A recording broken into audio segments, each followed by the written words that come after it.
Hey, it's Bill here. I thought I'd talk to you a second about how to punch holes in leather.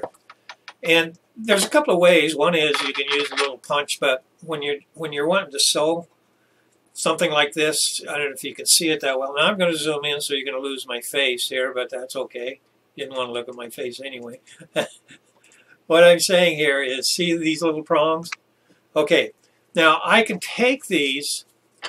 I'm not going to do it, but I could take this, and I take a hammer, and I use a special hammer that's designed for this, and hammer on this. The only problem is it's really hard to hammer through, and once you get it through, sometimes it's hard to break it back. Best bet's to put some beeswax on this if you're going to do it. So get some beeswax, and that loosens that up a little bit. And then you could pound it in, and you could make your holes for doing stitching. But what I wanted to show you is something that I picked up that, I'm going to move this over here. Whoops, I went the wrong way. There we go. This little machine right here, if you can see, it's got these little claw teeth like a shovel. Now, what I like about this is because it comes in from both ways. So I can take a piece of leather like right here, and if I just crimp that, boom, it's there. I've made 3 holes.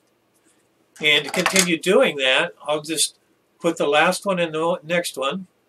So now I continue on going down, and it doesn't take very long until you have these holes that are all done. Now what I do, if I'm stitching, even so, the problem about leather is that it wants to come back together.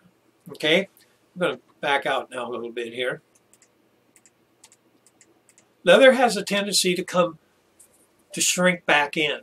And so what I do is I usually take a little punch, and I usually ream in there just a little bit so that they expand, because I may not get it done right away, but at least by doing this, it makes it so when I go to stitch it, the needles go through a lot easier. Otherwise, I'm sometimes taking a pair of pliers and trying to push it through, and it don't work so well.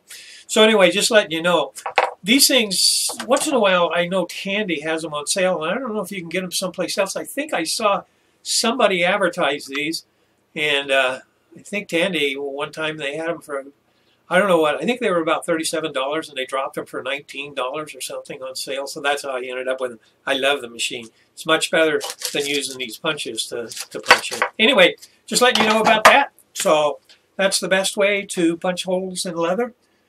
Take care, and by the way, if you think you're going to make money on doing leather, you might, but I'll tell you what, from my doing it for 10 or 15 years, no, I still get some phone calls or people want me to do some little special project. But what little I've made on it, I've paid more money for tools and stuff than ever I've got in return for it. So if you're looking for a income that might, supplement maybe your work or whatever you're doing now, click the URL or button below and take a look at that and see if maybe that would interest you. It's a great opportunity to help people. Okay? All right, take care and have a great day.